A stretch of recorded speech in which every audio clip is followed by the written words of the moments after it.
Bonjour, bonsoir à tous. Alors aujourd'hui pour la porte du temps, l'interview, j'ai le plaisir de recevoir Cyril Arnaud. Cyril, bonjour. Pascal. Est-ce que tu peux nous expliquer un petit peu ton parcours, comment t'en es venu de la passion à ça devienne un métier, oui. D'accord. Bien, la curiosité avant tout, déjà bien sûr le plaisir de la magie. Tout enfant de 10 ans veut sa boîte de magie à Noël, j'ai eu la mienne. Bien sûr surpris de voir que c'est que du plastique et des notices.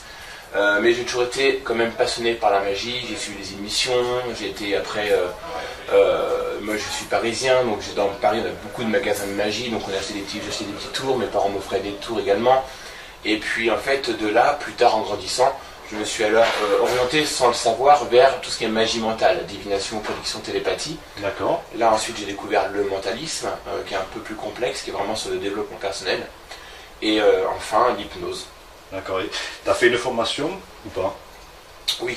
Alors, j'ai d'abord voulu me documenter par moi-même, apprendre vraiment le lexique, quelles hypnoses différentes il pouvait y avoir, de manière à ce que lorsque j'allais assister à ma première formation, de pouvoir au moins de savoir de quoi ça parlait et de mieux assimiler ce que l'on allait m'apprendre. J'ai fait quelques tests avec des soirées entre amis, voilà, qui à ma grande surprise, ça marchait, je ne sais pas pourquoi ça marchait, mais ça fonctionnait par rapport à tout ce que j'avais lu. En fait, c'est comme si mon inconscient, à force de lire, de se documenter, m'avait mis une notice. Et après, bien sûr, j'ai fait une formation, et où j'ai appris un peu comment fonctionne le conscient, l'inconscient, et comment on peut arriver en fait à faire prendre le pas l'un sur l'autre. C'est le but de l'hypnose, de l'état modifié de conscience. D'accord. Bon, tu connais bien sûr la série Le Mentaliste, obligé? Oui, tout à fait. Voilà. Alors, une question par rapport à ça, est-ce que cette série, des gens comme toi, donc, qui sont professionnels là-dedans, est-ce que tu penses que ça vous a aidé, que ça a avancé les choses? Bien sûr, ça a aidé, ça a accentué l'effet de mode, on peut dire ça, parce que forcément, quand on voit quelque chose à la télé et qu'on voit qu'en fait, il y a des spectacles qui existent là-dessus basés sur cet effet-là, c'est intéressant. Donc bien sûr, moi je me suis mis un petit peu professionnellement dans cette voie-là, 6-8 mois avant que la série arrive en France. Je la connaissais déjà avant. Dans la série de Mentalisme, c'est vraiment du mentalisme pur qu'il emploie, c'est pas de la magie mentale. Magie mentale, on fait un spectacle, on a des numéros, des jeux de cartes, on a des livres, on a des accessoires, des ustensiles. Grâce à ça, on arrive à proposer les mêmes effets. Le mentaliste, lui, comme dans la série télé, utilise uniquement la psychologie, la suggestion, l'hypnose, la PNL et encore d'autres techniques pour arriver à optimiser le comportement, la communication, bien sûr faire des suggestions, induire, persuader, etc. Et si on t'appelait pour les enquêtes judiciaires, ça te ferait plaisir de participer? Pourquoi pas? C'est pas encore proposé. De toute façon, aujourd'hui, j'ai surtout mon activité qui est liée surtout à l'hypnose de spectacle. D'accord. Mais effectivement, pourquoi pas? Comme dans la série télé, peut-être qu'un jour, les services juridiques et d'enquête utiliseront peut-être des dons de communication pour arriver à savoir qui dit le vrai, qui dit le faux, et comment arriver à voir que tel indice ou que peut-être que telle preuve est à prendre en considération sur une autre voie, on va dire. D'accord. Alors justement, une question qui me revient. On parle d'hypnose, d'accord, de spectacle. Et est-ce que tu peux expliquer aux gens qui vont nous écouter la différence entre l'hypnose de spectacle et l'hypnose thérapeutique? Très bien. En hypnose de spectacle, faut savoir que ce sont des effets, on va dire, plutôt immédiats. Et visuels. Il faut que le public qui soit dans la salle ou de l'autre côté de l'écran puisse comprendre, voir ce qui est en train de se passer. Donc on a très peu de temps pour agir sur nos sujets. Et il faut qu'il se passe des choses que on dise waouh, il se passe quelque chose. Donc ce ne sont pas les mêmes effets qu'en thérapie. En thérapie, sachant que l'hypnose est arrivée depuis déjà très longtemps, depuis l'ancienne Égypte, c'est d'abord un but médical. Ils ont très vite compris, au niveau des Égyptiens, que c'est le cerveau qui contrôle tout. Les douleurs, les sensations, les émotions. Et donc par des gestes, par des regards, des expressions, ils arrivaient à induire une personne pour qu'elle oublie sa douleur, ou son mal-être, ou son malaise. D'accord. Alors en thérapie, on va prendre le temps d'écouter le sujet, de savoir quel est son problème, son mal. On va prendre également le temps de l'analyser afin de savoir vers quel chemin on va pouvoir passer pour que son inconscient prenne le pas sur le conscient et ainsi arriver vers, je ne veux pas dire la guérison parce que ce n'est pas des maladies, mais arriver vers son bien-être tout simplement. D'accord. Alors ensuite, on m'avait posé aussi une question. Existe-t-il des écoles des écoles de formation pour devenir mentaliste? Alors, il y a des écoles, il y a des instituts, il y a plusieurs, bien sûr, il y a plusieurs groupes. Alors, pour devenir mentaliste, c'est un travail qui est assez long sur le temps. J'en connais un, personnellement j'en connais un qui lui a démarré de peut-être avoir 9-10 ans. D'accord. Il a toujours été dedans, à développer son système sensoriel, extrasensoriel, celui des autres, à l'observer, à être très observateur, arriver à trouver le langage, à s'adapter. C'est surtout de la psychologie, de la communication, de la suggestion, de la PNL, comme je l'ai dit tout à l'heure. Maintenant, il y en a d'autres bien sûr en France. Maintenant, en magie mentale, ce sont des numéros de magie qui vont donner l'impression de prédiction, divination, télépathie. D'accord. En hypnose, il y a également bien sûr des instituts de formation. Alors, hypnose de spectacle, en général, on apprend bien sûr tout d'abord l'hypnose classique. Alors avec des balances, on fait balancer le sujet en arrière ou en avant ou sur le côté, puis on arrive à lui faire des catalepsies de bras ou du corps en entier, puis il y a encore d'autres effets qui arrivent, on apprend comment mettre en place, il y a un ordre à respecter. Il y a un ordre à respecter, pourquoi? Pour que l'inconscient soit d'accord, et surtout ne pas sauter un palier, puisque c'est comme un rêve, on a un certain palier, d'accord? En hypnose thérapeutique, là on va prendre plutôt les différents outils et les différentes manières d'hypnotiser pour que le sujet qui soit venu puisse se relaxer, être en confiance, comme en spectacle d'ailleurs, mais surtout qu'on puisse aller au plus profond des choses. En spectacle, l'effet est quasi immédiat, et il va avoir une durée assez rapide dans le temps. C'est-à-dire qu'au bout de 10-15 minutes, si on n'a rien fait, le sujet va plus ou moins, on va devoir lui changer d'effet ou autre, sinon ça va se réveiller, il va sortir de son état modifié. Et les effets auront un très court effet sur eux. En thérapie, on va plutôt aller dans la profondeur. La personne va la plonger vraiment longtemps en hypnose, on va aller vraiment au plus profond des choses. Et là, ce qu'on va lui induire pour qu'il aille bien, pour qu'il aille mieux, sera quasi permanent. Comme pour devenir non-fumeur, pour réduire l'estomac, pour avoir une confiance en soi pour un examen, plein d'autres choses comme ça. Et là, ce sera permanent. Et tu as déjà fait du coaching justement à ce niveau-là ou pas? Le coaching, c'est intéressant comme mot parce qu'aujourd'hui on est très vite coach. En fait, c'est du conseil, on appelle ça du conseil. Alors, ça m'est arrivé bien sûr, quelques fois pour des proches, pour des personnes qu'on m'a présentées, de le faire.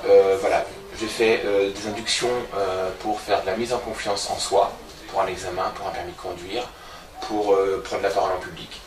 J'en ai fait également pour quelques fois pour faire devenir non-fumeur, mais j'ai pas pris assez le temps de mettre ça en pratique sur du long terme parce que j'ai mes spectacles et j'ai mon activité qui me prend quand même beaucoup de temps. Bien sûr. Mais oui, ça m'arrive de temps en temps de faire un petit peu de conseils et de faire de l'hypnose à but vraiment, on va dire, au développement personnel.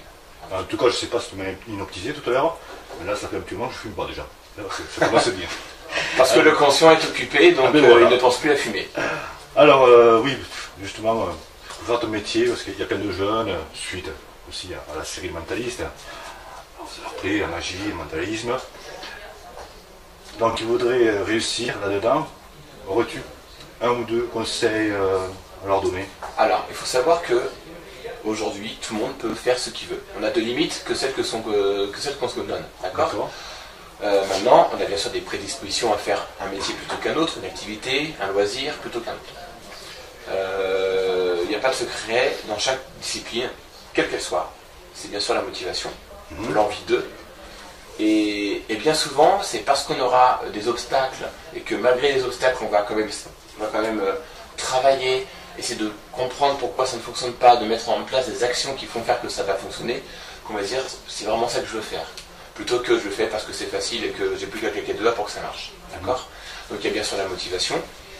Il y a ensuite, moi j'aime beaucoup utiliser ce mot, l'empathie, parce que en fait, on réussit toujours, surtout dans la magie, dans l'hypnose, tout ce qui est spectacle, c'est pas évident pour une personne qui est dans le public de venir sur scène ou quelqu'un de se prêter à une expérience comme celle-ci.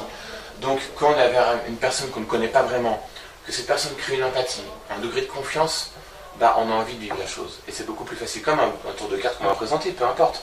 Mais il faut toujours créer, je pense, une certaine alchimie entre les deux personnes, entre le magicien, son sujet ou son spectateur ou son assistant. Quelque part, tu es comédien aussi alors. Il y a bien sûr un comédien, on peut avoir un rôle de comédien. D'ailleurs, quand je me suis mis à la magie étant très jeune, je le suis toujours j'espère, mais On m'a toujours dit, en fait, c'est un ami qui m'a, un des amis qui m'a mis un peu le pied à l'étrier en m'apprenant quelques techniques de magie. Il m'a dit, en fait, un bon magicien, on dit toujours qu'un bon magicien est en fait un comédien dans un rôle de magicien. C'est vrai que quand on regarde un magicien, on a toujours en fait notre manière de parler, notre lexique, notre intonation, notre posture, notre gestuelle. Ouais. On raconte une histoire. Et au travers de cette histoire, il se passe quelque chose de magique, bien sûr. Alors ensuite, comment ça te vient l'inspiration pour faire tes spectacles et surtout pour les renouveler, pour que ça change? Je m'inspire de ma vie déjà, je m'inspire de ce que j'ai pu vivre, de ce que j'ai pu observer, je m'inspire de ce que je vois autour de moi. En fait, comme les comédiens, ils s'inspirent de ce qu'ils voient toute la journée pour créer leur sketch. Eh bien moi c'est la même chose. Je me dis, ce serait amusant si quelqu'un pouvait vivre cette situation-là. Comment je peux l'adapter en spectacle? Ou alors c'est même mieux, c'est les sujets directement qui vont m'inspirer parce que sur scène ils vont avoir des réactions, des expressions. Et par rapport aux expressions et réactions qu'ils vont avoir, je vais dire tiens, pourquoi pas? Pourquoi pas vivre ça? Et hop, on lui fait vivre ce qu'il semble vouloir vraiment vivre. En fait l'inconscient communique tout le temps. À travers les expressions on le voit, le regard, la posture, la respiration. On dit tiens, là on est dans le oui, et la personne a l'impression qu'elle veut aller au-delà de ce qu'on lui propose, on va aller donc plus loin dans les faits. D'accord. Aimerais-tu écrire un livre? Alors, bonne question, on me l'a déjà posée. Aujourd'hui, non. Peut-être que plus tard j'y viendrai, écrire un livre, alors soit sur l'hypnose, la magie, ou autre, sur un parcours de vie, parce que moi je m'intéresse beaucoup à tout ce qui est développement personnel, professionnel. Comme je dis tout à l'heure, on a de limites que celles que l'on se donne. D'accord? Donc en fait, tout est possible dans la vie, à condition de mettre des actions en place. Alors ça peut être sur le professionnel, l'amical, le sentimental, tous les niveaux. Donc pourquoi pas? Un jour, peut-être que je me dirai, tiens, ça m'intéresse, ou peut-être qu'on me proposera, peut-être qu'il y aura un projet qui se mettra en place. Bien sûr. Pour l'instant, aujourd'hui, non. D'accord. Et juste pour te connaître un petit peu plus et pour que le public te connaisse encore mieux, as-tu un film préféré? Un film fétiche? Alors, un film préféré, j'en ai pas un, j'en ai toute une étagère. Si tu devais en donner un. C'est une très bonne question. J'ai la chance, peut-être, je sais pas, d'être en génération 80, donc forcément le film qui m'a le marqué le plus étant enfant, c'était E.T. Alors déjà, un autre monde, vivre deux personnes qui sont d'un monde totalement différent, arrivent à se comprendre, à créer vraiment des choses. Elliot ressent ce que E.T. est en train de vivre. Il y a des choses vraiment très intéressantes. Il y a l'émotion, l'amitié qui est très importante pour moi. J'aime tout ce qui est film aussi en rapport avec le voyage dans le temps. Alors que ce soit des films sérieux ou un peu tirés en comédie. Retour vers le futur, la trilogie bien sûr. Il y a des films comme Fréquence interdite où on a que des rebondissements de situation qu'on se dit qu'en fait, mais si je change un petit détail de ma vie, il y aura forcément des incidences après. C'est vrai. Et ça, on n'y pense pas assez. L'effet papillon. C'est un effet papillon également, qui est également un autre film avec Ashton Kutcher. Tout à fait. Qui est vraiment un très bon film. En fait, et en fait, on se dit, mince, si dans ma journée, je fais tout ce que j'ai à faire, à dire, bon, au moins, je ne regretterai pas, parce qu'on ne peut pas revenir en arrière, bien sûr. On n'a pas de machine à voyager dans le temps encore aujourd'hui. Donc, autant faire ce qu'on a à faire et à dire lorsqu'on a envie, et au moins, on n'a pas de regrets, et au moins, c'est nous qui construisons notre futur par rapport à notre présent. D'accord. Est-ce que tu penses qu'un jour, tu pourrais arriver à changer de cap et passer de l'hypnose au spectacle, d'accord, expérimentalisme, et passer à l'hypnose thérapeutique? Pourquoi pas? Je sais que moi, si on m'avait dit déjà il y a 10 ans, on m'aurait dit Cyril, dans 10 ans t'es hypnotiseur, j'aurais rigolé. Ouais. Donc pourquoi pas? Mais bon, pour l'instant, je sais que le spectacle m'a toujours intéressé depuis que je suis tout petit. Que ce soit sur scène, ou que ce soit la préparation, ou l'organisation, ça m'a toujours vraiment porté à cœur. Donc, je pense que je suis quand même parti sur le spectacle, en tout cas dans ce domaine-là, sur encore, j'espère pour moi, encore quelques années. Après, on verra pourquoi pas l'un ou l'autre, ou pourquoi pas les deux.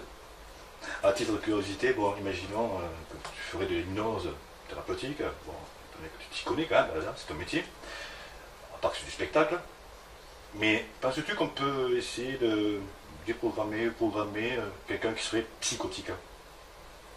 J'ai pas étudié ces cas-là. Alors, en cas de psychotique, on ne peut pas dire programmer, déprogrammer, parce qu'en fait, une personne qui va être psychotique, c'est comme si elle avait déjà un programme en elle. C'est-à-dire qu'en fait, cette personne-là, elle a certainement un vécu ou une histoire à elle qui fait que elle est devenue comme ça. Donc, elle s'est auto-programmée. Donc, en fait, on va plutôt dire que je pense qu'il faudrait arriver à déprogrammer ce programme, on va dire, malfaisant pour elles. Et souvent, les personnes ne se rendent pas compte qu'elles sont dans cet état-là, pour arriver à lui mettre un programme bienveillant, mais qu'il soit toujours en accord avec son inconscient. Parce qu'on a tous nos valeurs, nos croyances, qu'elles soient limitantes ou pas. Et c'est toujours important d'en tenir compte pour avancer et pour que la personne puisse l'accepter. L'inconscient accepte ce qu'il veut accepter. Alors ensuite, une autre question qu'on m'a demandé de te poser. J'ai pu remarquer, c'est par rapport à Internet, quand on fait une recherche sur Internet, sur le mot hypnose, on tombe sur des sites, mais hypnose et le mentalisme, c'est relié. Tout à fait. Alors, ça c'est... On peut faire de l'hypnose sans faire de mentalisme. D'accord. On ne peut pas faire de mentalisme sans faire de l'hypnose. D'accord. C'est-à-dire que dans le mentalisme, c'est avant tout le développement personnel, le développement du système sensoriel, extrasensoriel. On va s'intéresser surtout à faire avancer la personne.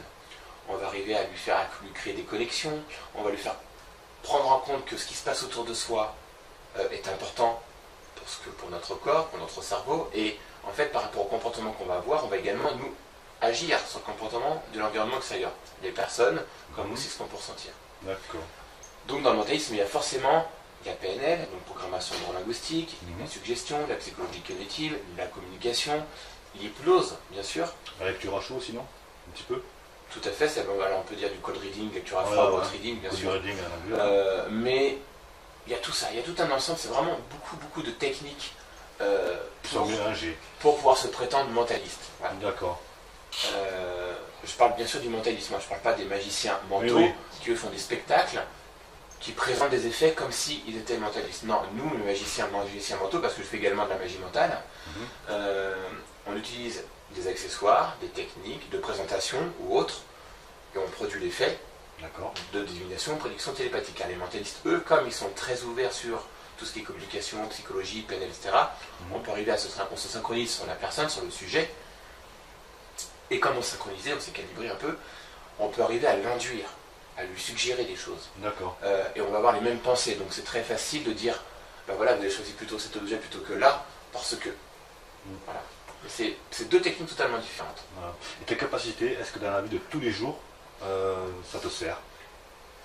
Alors, ça peut servir dans la vie de tous les jours. Je ne sais pas si moi je m'en sers par réflexe ou comme cela, mais oui, bien sûr, on peut très bien, quand on achète un produit, on peut toujours dire, négocier quand on achète une voiture par exemple. On peut toujours utiliser ça pour faire une remise commerciale par rapport aux commerçants qui nous vendent le produit. On peut très bien aussi utiliser autour d'une discussion entre amis. Moi je m'amuse de temps en temps avec des petits jeux comme cela, à essayer de faire dire un mot, de faire créer un geste. Voilà, on peut dans la vie de tous les jours, bien sûr, orienter la pensée, la gestuelle d'une personne. Je suppose que ça t'amuse. Oui, après il faut toujours le faire bien sûr dans un rôle bienveillant pour la personne. Bien sûr. Surtout si c'est un ami, si les amis sont très rares, ce sera dommage de perdre. Oui, c'est clair. Mais même en spectacle, c'est toujours important. Bien sûr, les sujets vivent des choses, on va dire, amusantes pour le public, parce que oui, la personne elle est sur chaise, elle vit quelque chose alors qu'elle se croit ailleurs. Mais en attendant, il faut que la personne vive quelque chose de bienveillant pour elle. Je pense que c'est important. C'est comme ça que le public dise, ah maman, j'aurais bien voulu monter à sa place finalement. Mais voilà, mais au moins t'apportes du bonheur. Aussi, bien sûr. C'est ça qui est important. Alors ensuite, as-tu des anecdotes au niveau des spectacles? Alors des anecdotes amusantes ou moins amusantes? Oui, j'en ai plein. J'en ai une qui me vient comme ça. C'était mon premier spectacle d'hypnose. Donc c'était encore l'hypnose classique à l'époque, donc je mettais un petit peu de temps à programmer vraiment les personnes. Donc je préférais prendre plus de temps et assurer le show plutôt que d'y aller trop vite. Donc j'y allais vraiment avec le protocole classique. Et j'ai un sujet, d'ailleurs j'ai gardé contact parce que c'est un sujet qui habite dans la région dans laquelle je vis et qui est très sympathique. Et puis c'est toujours bon d'avoir des bons sujets avec nous. Et en fait il avait vraiment le comportement...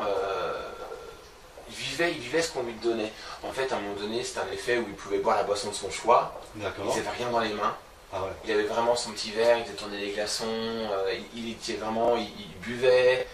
Et encore une fois, je disais bien, il n'avait rien du tout dans les mains, les sujets.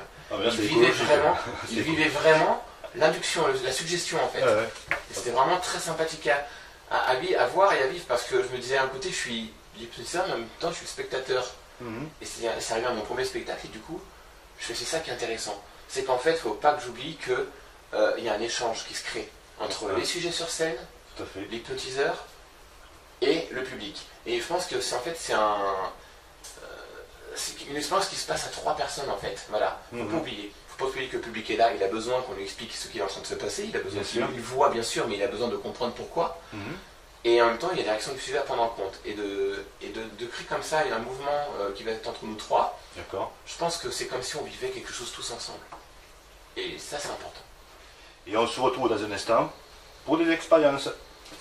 Arriver à savoir qui dit le vrai, qui dit le faux, et comment arriver à voir que tel indice, ou que peut-être que telle preuve est à prendre en considération sur une autre voie, on va dire. D'accord. Alors justement, une question qui me revient.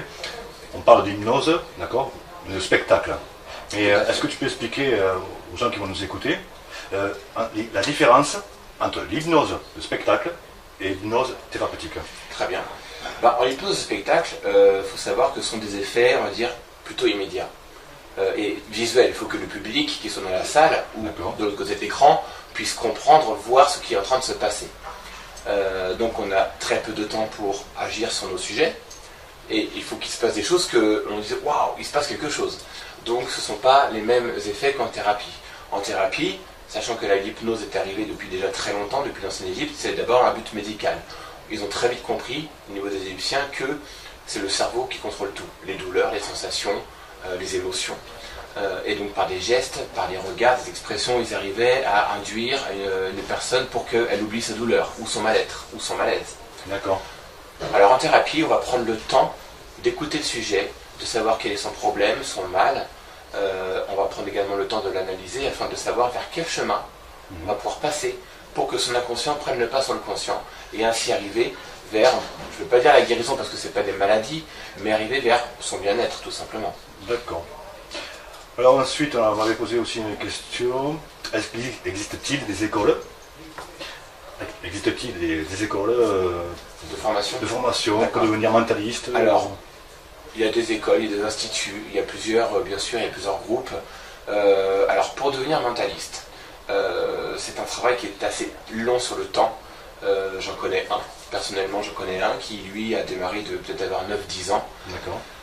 Il a toujours été dedans, à développer son système sensoriel, extrasensoriel, celui des autres, à l'observer, à être très observateur, arriver à trouver le langage, à s'adapter.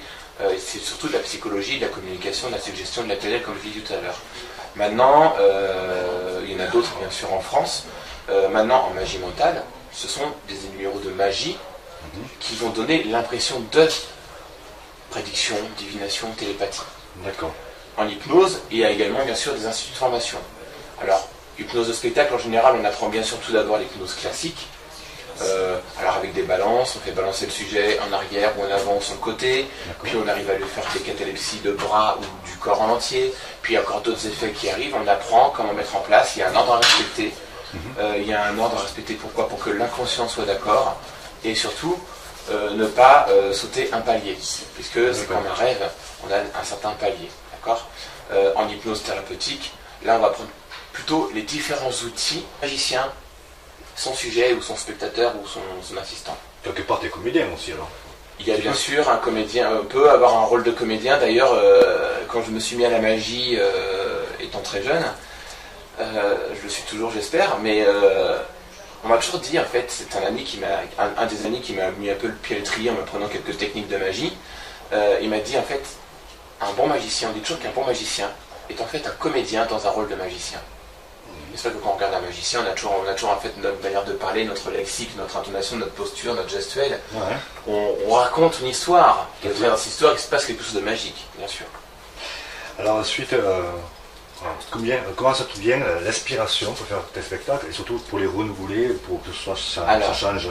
Je m'inspire de ma vie déjà, je m'inspire de ce que j'ai pu vivre, de ce que j'ai pu observer, je m'inspire de ce que je vois autour de moi. En fait, comme les comédiens, ils s'inspirent de ce qu'ils voient toute la journée pour créer leur sketch. Eh bien moi c'est la même chose. Je me dis, ce serait amusant si quelqu'un pouvait vivre cette situation-là. Comment je peux l'adapter à un spectacle?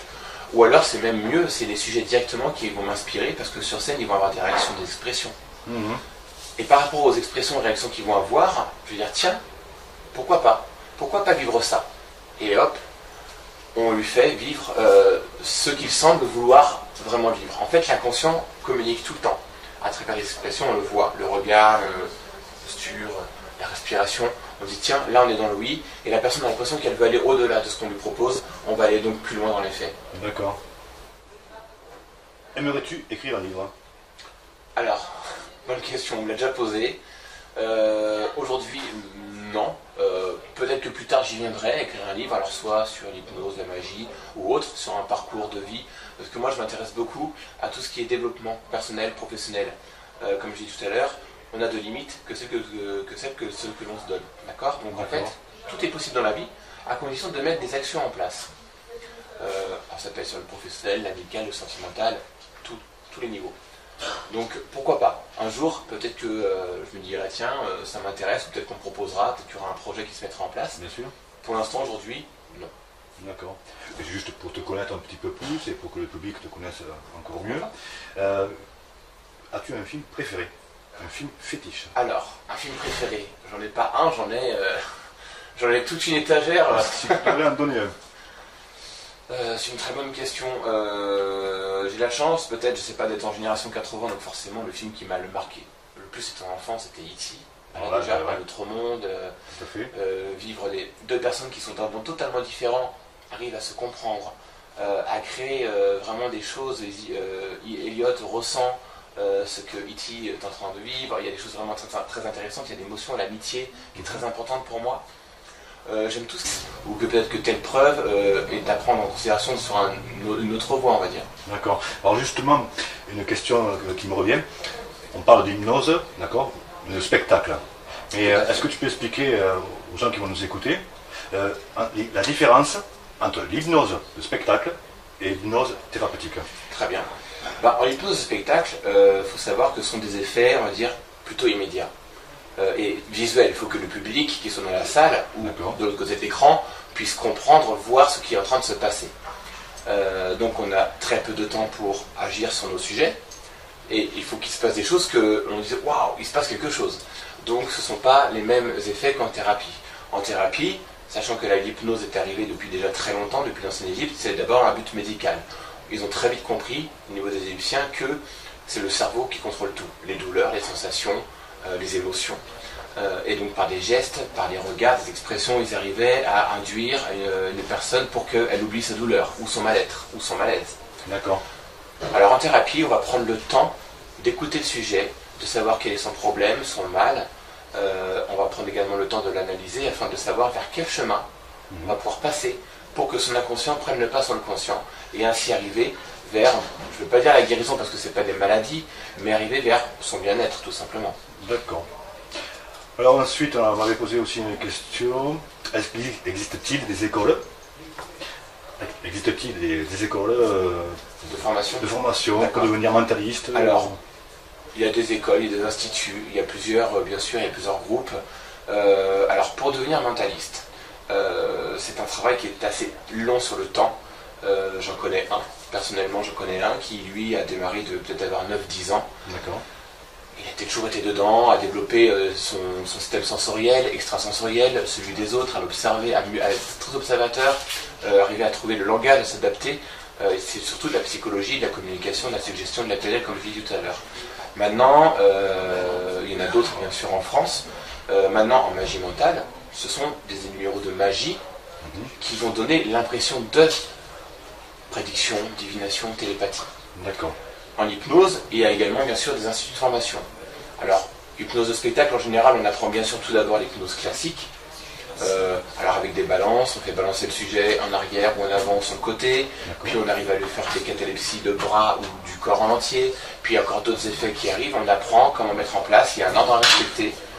Il y a un ordre à respecter, pourquoi? Pour que l'inconscient soit d'accord, et surtout ne pas sauter un palier, puisque c'est comme un rêve, on a un certain palier. En hypnose thérapeutique, là on va prendre plutôt les différents outils et les différentes manières d'hypnotiser pour que le sujet, je parle bien sûr du mentalisme, je ne parle pas des magiciens mentaux qui eux font des spectacles qui présentent des effets comme s'ils étaient mentalistes. Non, nous les magiciens mentaux, parce que je fais également de la magie mentale, on utilise des accessoires, des techniques de présentation ou autres, et on produit les faits de divination, prédiction télépathique. Les mentalistes, eux, comme ils sont très ouverts sur tout ce qui est communication, psychologie, PNL, etc., on peut arriver on se synchronise sur la personne, sur le sujet, et comme on s'est synchronisé, on s'est calibré un peu, on peut arriver à l'induire, à lui suggérer des choses. Et on va avoir les mêmes pensées, donc c'est très facile de dire, ben voilà, vous avez choisi plutôt cet objet plutôt que là, parce que. Voilà. C'est deux techniques totalement différentes. Voilà. Et tes capacités, est-ce que dans la vie de tous les jours, ça te sert? Alors, ça peut servir dans la vie de tous les jours. Je ne sais pas si moi je m'en sers par réflexe ou comme cela, mais oui, bien sûr, on peut très bien, quand on achète un produit, on peut toujours dire, négocier quand on achète une voiture par exemple. On peut toujours utiliser ça pour faire une remise commerciale par rapport aux commerçants qui nous vendent le produit. On peut très bien aussi utiliser autour d'une discussion entre amis. Moi je m'amuse de temps en temps avec des petits jeux comme cela, à essayer de faire dire un mot, de faire créer un geste. Voilà, on peut dans la vie de tous les jours, bien sûr, orienter la pensée, la gestuelle d'une personne. Je suppose que ça t'amuse. Oui, après il faut toujours le faire bien sûr dans un rôle bienveillant pour la personne. Bien sûr. Surtout si c'est un ami, si les amis sont très rares, ce sera dommage de perdre. Oui, c'est clair. Mais même en spectacle, c'est toujours important. Bien sûr, les sujets vivent des choses, on va dire, amusantes pour le public, parce que oui, la personne elle est sur chaise, elle vit quelque chose alors qu'elle se croit ailleurs. Mais en attendant, il faut que la personne vive quelque chose de bienveillant pour elle. Je pense que c'est important. C'est comme ça que le public dise, ah mon mince, j'aurais bien voulu monter à sa place finalement. Mais voilà, mais au moins t'apportes du bonheur. Aussi, bien sûr. C'est ça qui est important. Alors ensuite,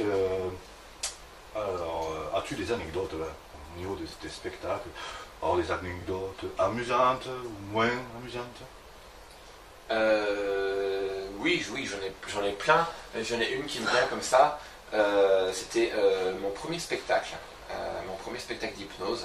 Donc c'était encore l'hypnose classique à l'époque, donc je mettais un petit peu de temps à programmer vraiment les personnes.